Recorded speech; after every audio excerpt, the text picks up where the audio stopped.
Hempstead Harbor Woods. We're gonna do something a little different today. I'm gonna let Dario ride his bike, and he's gonna be wearing a GoPro. He's enjoying a new wheel and a new fork. It's gonna be hopping. He's gonna be hopping on it. He might not be able to articulate the thoughts very well, so I'm gonna review the video and double. I loaned Dario my GoPro because I wanted to see how he's riding, which in turn allows me to critique what he's doing and give him some pointers. Here, as you can see, he still hasn't developed his leg strength yet, so he can't sprint as fast. And as you can see, by the time we turned that corner, the downhill, we were gone. He was already at a disadvantage just by rolling down a hill at a slower speed. He did a good job sucking up that jump. He didn't lose that much speed.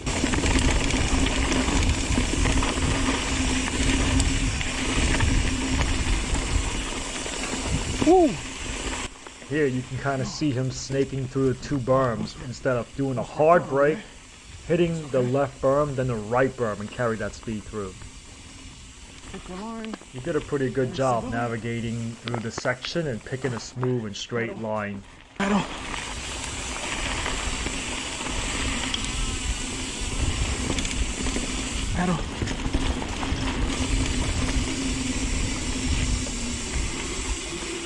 Woo! Oh my god, so freaking great. Yeah, whatever, it's good. I hope so. Now we are back at Cunningham. In order to truly feel the difference on the modifications that the bike has made, really should be tested on a familiar trail.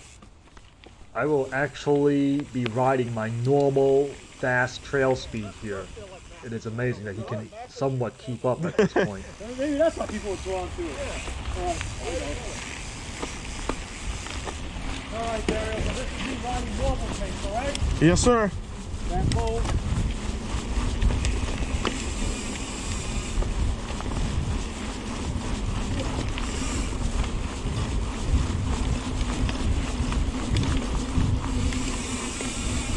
Wow, so much faster.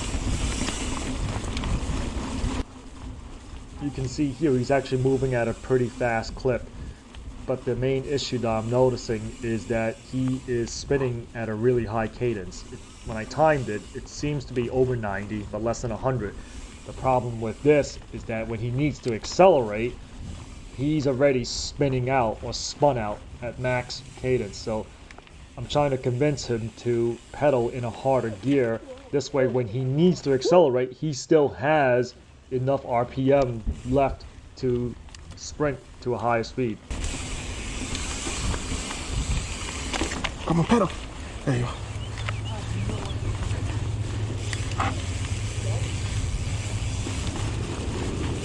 Once again over here, you see that he's cut through all the berms and didn't take advantage of any of the rollers. Kind of just snaked through everything, not utilizing all the features in the trail to build and maintain speed. Here we are entering the new revamped TP. He's rode here the first time. Unfortunately, this is where we really pulled apart. I was actually trying to set my PR, which I did. I broke my old PR by almost 40 seconds because the new revamped TP is just so easy and so smooth. There's so many shortcuts. It's so much less technical here. But over here, you're going to see Dario is going to get stuck on a few of the log rollers. Main issue again, he just doesn't have that explosiveness that he needs to do to approach a log roll and just punch the bike up. But he also needs to learn to unweight the front slightly while he's punching the bike up. Here you can see how his steering is turn, turn, turn instead of turn, one continuous. And that will help keep the bike stable. Catch up. Pedal.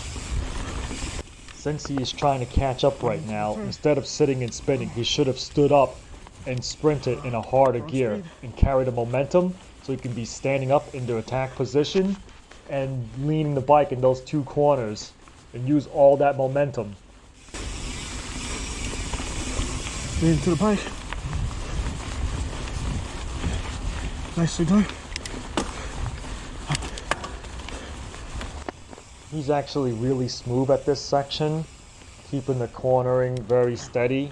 The arc is very steady pace. It doesn't feel like he's about to lose control at any moment like certain areas. I got in front of. Oh. We never showed him how That to was a thread tree, the bro. needle by slightly turning one end of the attention. bar through the tree, and then after you cross the trees, you bring the other end of the bar through it. See that? Right it down.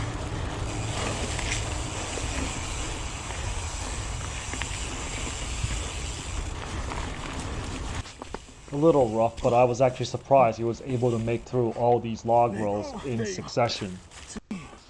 Reviewing our Strava data shows that he peaked at 11 miles per hour, and the speed has a lot of fluctuations. There's two spots where he literally almost came to a complete stop at like 1 mile per hour. So he probably did come to a complete stop, but then Strava didn't count it as a 0. And then going over my speed graph, I got it up to 16 miles per hour twice, especially towards the end when I was able to utilize the fast corners and the berms and the rollers to generate that speed and to keep the speed. Again, it's all about building and maintaining momentum.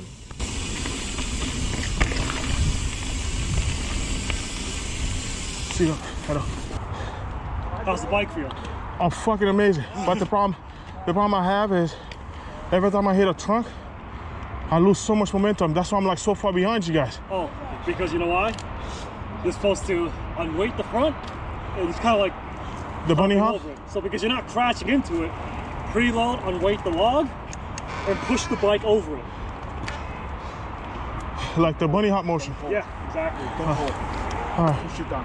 But, Push it down back. Push it back. all right. Yeah, don't I'm gonna try that next time. hold. Don't hold. Yeah. There's plenty more log rolls. Yeah.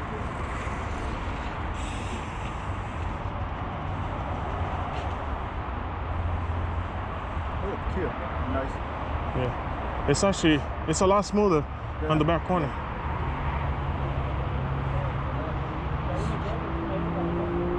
Still filming, right? Yeah. You should have hit stop. Oh well.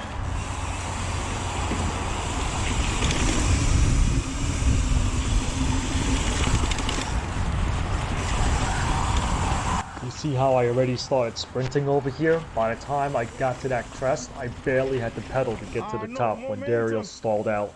Again, he was in too easy of a gear, so therefore he couldn't get the speed needed to build that momentum. Huh? Jackie, you on No, I'm good. I'm good. You change gear. You paddle.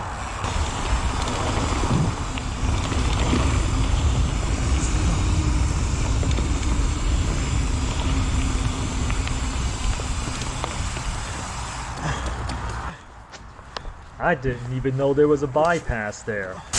Come on. See, I can't even tell the GoPro moved down a little bit, but I can see his feet. And what that means, he's riding defensively, and he's way far in the back of the bike, especially in the berms, which is not something you want to do. You want to keep centered with your chest over the bars. At least that's what it feels like. So this way you can actually weight the front wheel to give you more cornering traction. While he didn't take advantage of that slight straight downhill over here, he should have gotten up and sprinted in a harder gear and carry all that speed and actually gain speed through that left-hand turn. But he still did a pretty good job maintaining speed on that left turn here.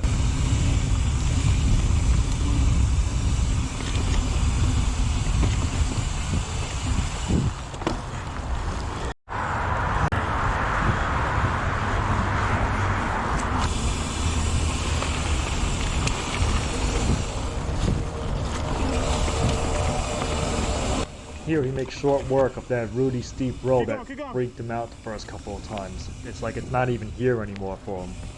But during these corners, like I said, I don't know if the Fucking plow that GoPro's shit. pointed down, but the last few corners you can really see his feet. Either he's tired and he's slowly riding in a more defensive position, but he really should be leaned up more forward so his weight can be centered on the bike. I really was hoping It's the that same. he would be able to roll over these today, because I know there's not much of a run-up after that right-hand turn, See? but he doesn't understand the concept of ratcheting his pedals. So whenever I said ratcheting the pedals, he actually didn't know what I mean by that.